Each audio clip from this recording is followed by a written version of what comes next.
Doctor ortho Ayurvedic oil and capsule, अब दर्द भी घुटने टेकेगा। हॉर्मुज स्ट्रेट पर ट्रंप को झटका, हॉर्मुज की नाकेबंदी प्लान से अलग हुआ ब्रिटेन। पीएम स्टारमर बोले जंग में नहीं घसीटे जाएंगे। वहीं ईरान हॉर्मुज पार करने वाले जहाजों से वसूली पर अड़ा। कल बिहार को मिलेगा नया सीएम। कल नीतीश कैबिनेट की आखिरी बैठक के बाद मुख्यमंत्री पद से इस्तीफा दे सकते हैं नीतीश कुमार। कल ही बीजेपी के विधायक दल की बैठक में नए मुख्यमंत्री का होगा चुनाव। बिहार बीजेपी के सभी विधायकों को बंगाल चुनाव प्रचार से वापस बुलाया गया। नए मुख्यमंत्री की रेस में सम्राट चौधरी को सबसे आगे। महिला आरक्षण बिल नारी शक्ति वंदन पर पीएम मोदी का बड़ा बयान। पीएम ने महिलाओं को समर्पित ऐतिहासिक फैसला बताया। कहा 21वीं सदी के बड़े निर्णय से बदलेगा देश का भविष्य। महिला भागीदारी और नेतृत्व को मिलेगा नया सशक्त आधार। नोएडा में चल रहे श्रमिकों के आंदोलन के बीच सीएम योगी का बड़ा फैसला। श्रमिकों को दोगुना ओवरटाइम, समय से सैलरी और वीकली ऑफ का दिया आदेश। महाराष्ट्र के कल्याण में भीषण सड़क हादसा। डंपर और इको कार की टक्कर में 11 लोगों की मौत, एक यात्री गंभीर रूप से घायल।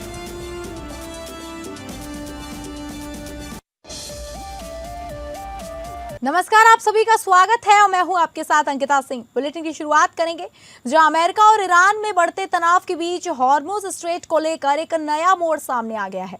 अमेरिका के हॉर्मुज स्ट्रेट ब्लॉकेज प्लान को बड़ा झटका लगा है। जहां एक तरफ अमेरिका इस अहम समुद्री रास्ते पर ब्लॉकेज लगाने की तैयारी कर रहा है, वहीं उसका सबसे करीबी सहयोगी ब्रिटेन इस कदम से पीछे हटता नजर आ रहा है। ब्रिटेन के प्रधानमंत्री कीयर स्टारमर ने साफ शब्दों में कहा है कि उनका देश इस ब्लॉकेट का समर्थन नहीं करेगा और न ही ईरान के खिलाफ किसी युद्ध का हिस्सा बनेगा। कीयर स्टारमर ने यह भी स्पष्ट किया कि ब्रिटेन किसी भी हाल में इस जंग में घसीटा नहीं जाएगा, चाहे उस पर कितना भी दबाव क्यों ना हो, क्योंकि उनके मुताबिक किसी भी सैन्य कार्रवाई में शामिल होने के लिए स्पष्ट कानूनी आधार और ठोस रणनीति जरूरी होती है, जो इस समय मौजूद नहीं है।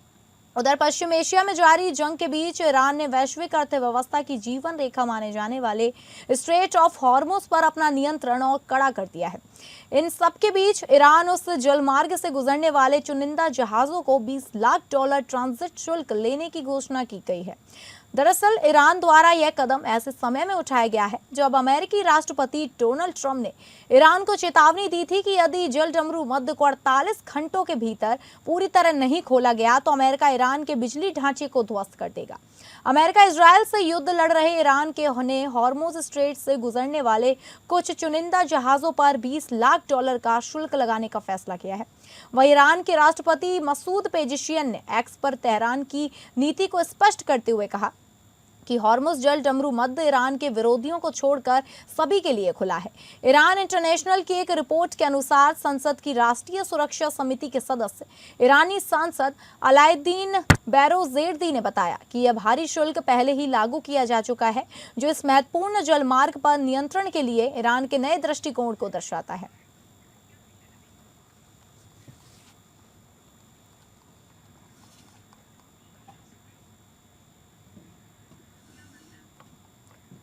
दिल्ली में आयोजित नारी शक्ति वंदन कार्यक्रम में प्रधानमंत्री नरेंद्र मोदी ने देश को संबोधित करते हुए बड़ा बयान दिया। उन्होंने कहा कि भारत विकास यात्रा के एक अहम पड़ाव पर खड़ा है और 21वीं सदी के सबसे महत्वपूर्ण निर्णयों में से एक लेने जा रहा है। प्रधानमंत्री ने इस फैसले को पूरी तरह नारी शक्ति और उसके सम्मान को समर्पित बताया। पीएम मोदी ने कहा कि एक नया इतिहास लिखा जा रहा है जो बीते वर्षों की आकांक्षाओं को हकीकत में बदलने का काम करेगा। उन्होंने इस बात पर जोर दिया कि महिलाओं की भागीदारी के बिना देश का विकास अधूरा है और अब समय आ गया है कि उन्हें निर्णय लेने की प्रक्रिया में और अधिक अवसर दिए जाएं। कार्यक्रम में विभिन्न क्षेत्रों से आई महिलाओं और कई उपलब्धि हासिल करने वाली हस्तियों ने भाग लिया। इस आयोजन में महिला सशक्तिकरण, प्रतिनिधित्व और विकसित भारत के सपने को नई दिशा देने का संदेश दिया गया। प्रधानमंत्री के इस संबोधन में देश भर में महिलाओं की भूमिका को लेकर नई उम्मीदें और ऊर्जा देखने को मिल रही हैं। ये निर्णय नारी शक्ति को समर्पित है। नारी शक्ति वंदन को समर्पित है। हमारे देश की संसद एक नया इतिहास रचने के करीब है। एक ऐसा नया इतिहास जो अतीत की संकल्पनाओं को साकार करेगा, जो भविष्य के संकल्पों को पूरा करेगा। एक ऐसे भारत का संकल्प जो समता मूलक हो, जहां सामाजिक न्याय केवल एक नारा न हो, लेकिन हमारी कार्य संस्कृति का, हमारे वर्क कल्चर का, हमारी निर्णय प्रक्रिया का स्वाभाविक हिस्सा हो। छत्तीसगढ़ के मुख्यमंत्री विष्णुदेव साय ने महिलाओं के लिए केंद्र सरकार के फैसले पर प्रतिक्रिया दी है। उन्होंने प्रधानमंत्री मोदी द्वारा आयोजित विशेष सत्र और महिला आरक्षण अधिनियम को ऐतिहासिक बताया। मुख्यमंत्री विष्णुदेव साय ने कहा कि दिल्ली में प्रधानमंत्री मोदी ने माताओं और बहनों के लिए विशेष सत्र आयोजित किया। उन्होंने बताया कि लोकसभा और विधानसभा में महिलाओं को 33% आरक्षण देने वाला अधिनियम पारित किया गया है। मुख्यमंत्री ने इसे महिलाओं के सशक्तिकरण की दिशा में बड़ा और ऐतिहासिक कदम बताते हुए कहा कि इससे देश की आधी आबादी को निर्णय लेने में भागीदारी मिलेगी। आज नई दिल्ली में नारी शक्ति वंदन सम्मेलन का आयोजन किया गया है, जिसमें माननीय हमारे देश के यशस्वी प्रधानमंत्री जी ने पूरे देश की महिलाओं को, देश को संबोधित किया है। और इस सम्मेलन में पूरे देश भर से जो विभिन्न क्षेत्रों में उत्कृष्ट जो कार्य कर रही हैं हमारी माताएं, सबको आमंत्रित किया गया है। और आने वाले 16, 17, 18 अप्रैल को माननीय प्रधानमंत्री जी पार्लियामेंट का स्पेशल सेशन बुला रहे हैं। कल बिहार की राजनीति में बड़ा बदलाव होने वाला है। नीतीश कुमार 14 अप्रैल को अपनी कैबिनेट की आखिरी बैठक के बाद मुख्यमंत्री पद से इस्तीफा दे सकते हैं, जिसके बाद बिहार को नया मुख्यमंत्री मिलेगा। 14 अप्रैल को बीजेपी के विधायक दल की बैठक होगी, जिसमें नए नेता यानी कि मुख्यमंत्री का चुनाव किया जाएगा। बीजेपी ने शिवराज सिंह चौहान को केंद्रीय पर्यवेक्षक नियुक्त किया है, जो पटना में नई सरकार के गठन की प्रक्रिया को देखेंगे। नई सरकार के गठन की प्रक्रिया तेज हो गई है और बीजेपी ने अपने सभी विधायकों को पश्चिम बंगाल में चुनाव प्रचार से वापस पटना बुला लिया है। उन्हें 14 अप्रैल को सुबह तक पटना पहुंचने का निर्देश दिया गया है। नए मुख्यमंत्री का ऐलान 14 अप्रैल को होने के बाद 15 अप्रैल 2026 को नई सरकार का शपथ ग्रहण हो सकता है। वहीं नए मुख्यमंत्री की रेस में सम्राट चौधरी को सबसे आगे बताया जा रहा है। वहीं विजय सिन्हा, श्रेयसी सिंह, संजीव चौरसिया और धर्मशिला गुप्ता के नाम भी चर्चा में हैं।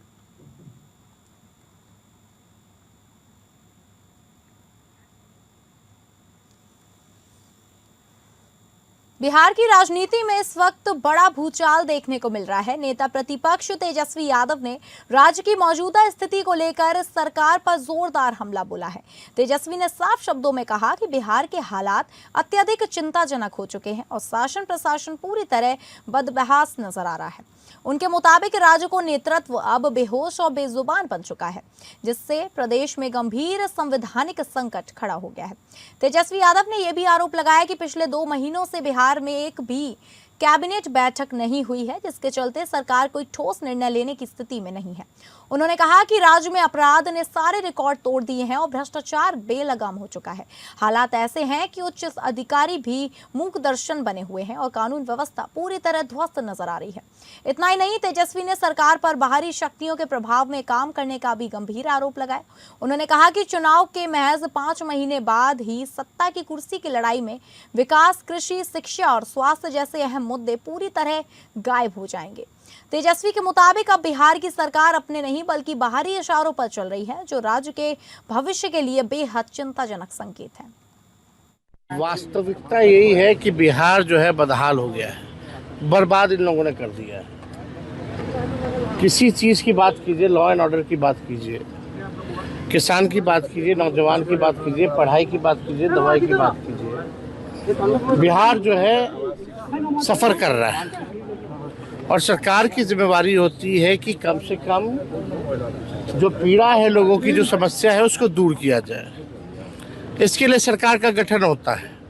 5 साल में हम लोग पहले देखते थे एक बार होता है, अब सरकार बदले फिर सरकार बनानी है। तंत्र मंत्र से लोग सरकार बनाए हो, लेकिन आज स्थिति क्या है आप बताओ। 2 महीने में कितनी बार कैबिनेट मीटिंग हुई है, इस पे कोई चर्चा नहीं कर रहा कि एक निर्णय जो है नहीं लिया जा रहा। बिहार की क्या स्थिति बनी हुई है। नोएडा की विभिन्न फैक्ट्रियों में काम करने वाले कर्मचारी वेतन वृद्धि की मांग को लेकर कई दिनों से धरना प्रदर्शन कर रहे हैं। आज नेतृत्वहीन कर्मियों का प्रदर्शन उग्र हो गया। वहीं कर्मियों ने सड़क पर उतरकर प्रदर्शन करते हुए जाम लगाया। पुलिस ने के वाहनों को आग के हवाले कर दिया। नोएडा में चल रहे श्रमिकों के आंदोलन के बीच यूपी सरकार ने बड़ा फैसला लिया है। मुख्यमंत्री योगी ने कर्मचारियों को समय से 2 गुना ओवर टाइम भुगतान करने का आदेश दिया है।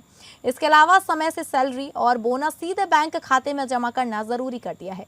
उच्च स्तरीय समीक्षा बैठक में मुख्यमंत्री ने निर्देश दिए कि सभी औद्योगिक विकास प्राधिकरण अगले 24 घंटे के भीतर औद्योगिक संगठनों, उद्योग प्रतिनिधियों और इकाई प्रबंधन से सीधा संवाद स्थापित करें और समस्याओं का समाधान संवाद के माध्यम से प्राथमिकता पर सुनिश्चित करें। एक आधिकारिक बयान में कहा गया कि मुख्यमंत्री योगी आदित्यनाथ के निर्देशों के तहत गौतम बुद्ध नगर प्रशासन ने औद्योगिक इकाइयों के लिए कड़े नियम लागू किए हैं, जिससे यह जिला राज्य में श्रम सुधारों का एक मॉडल बन रहा है। जीएम मेघारूपम ने औद्योगिक इकाइयों के प्रतिनिधियों के साथ बैठकें की और श्रमिकों के अधिकारों की रक्षा, इसकी सुरक्षा के लिए महत्वपूर्ण निर्देश जारी किए।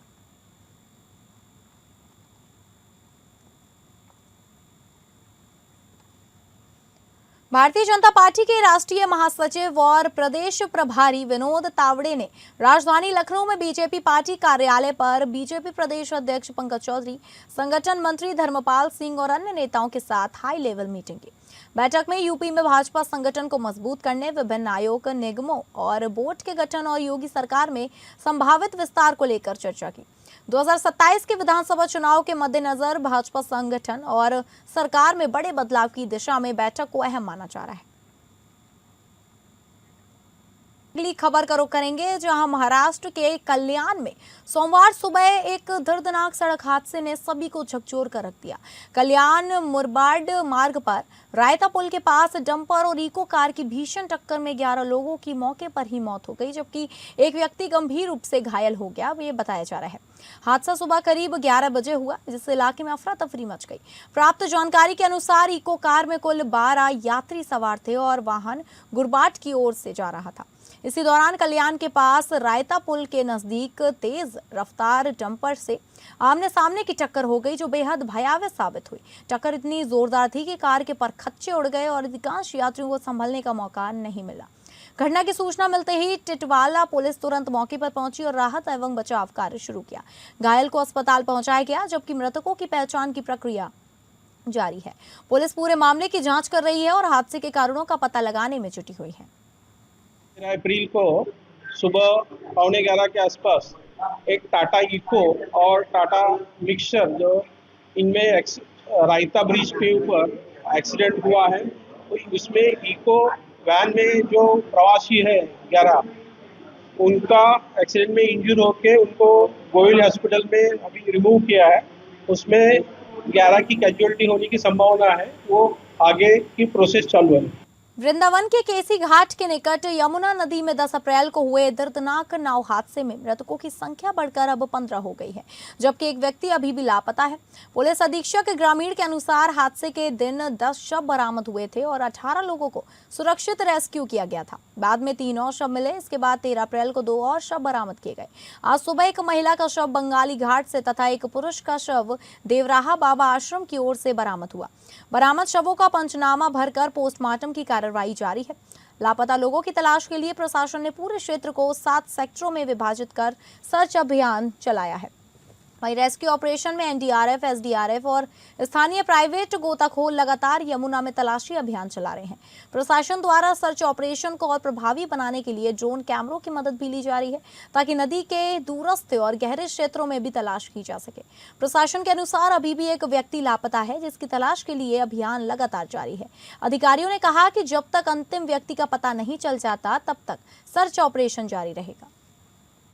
कल मथुरा में दिनांक 10 अप्रैल 2026 को वृंदावन केसी घाट के निकट यमुना नदी में एक दुखद नाव पलटने का जो हादसा हुआ था, उसमें जो सूचना मिलने पर पुलिस और प्रशासन का जो इमरजेंसी रिस्पांस सिस्टम है उसके द्वारा लोगों को रेस्क्यू किया गया था।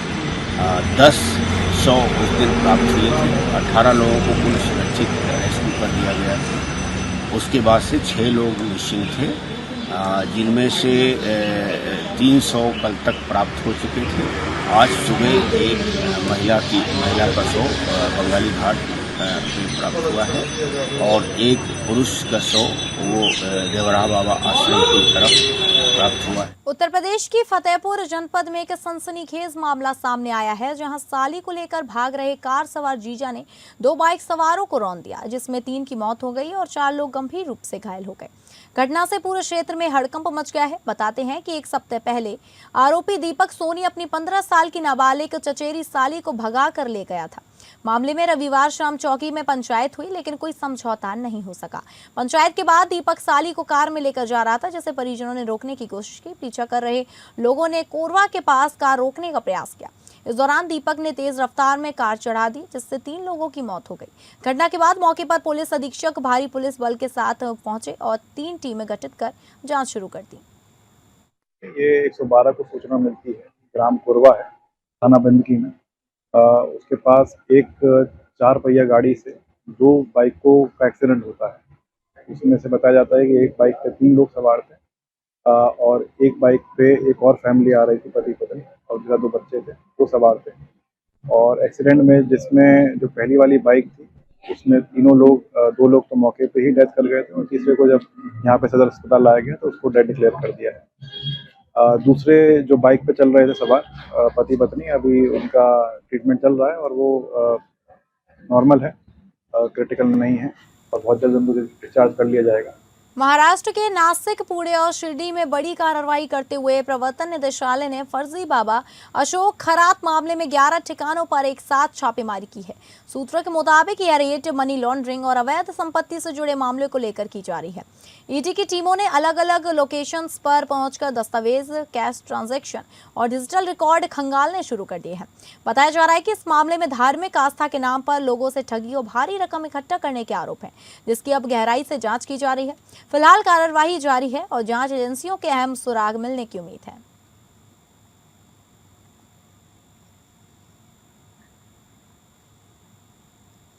नौ महीने से लापता युवती के कंकाल मिलने के बाद बढ़ते जन आक्रोश को देखते हुए आनन फानन में पुलिस ने निलंबन का रास्ता अपनाया है।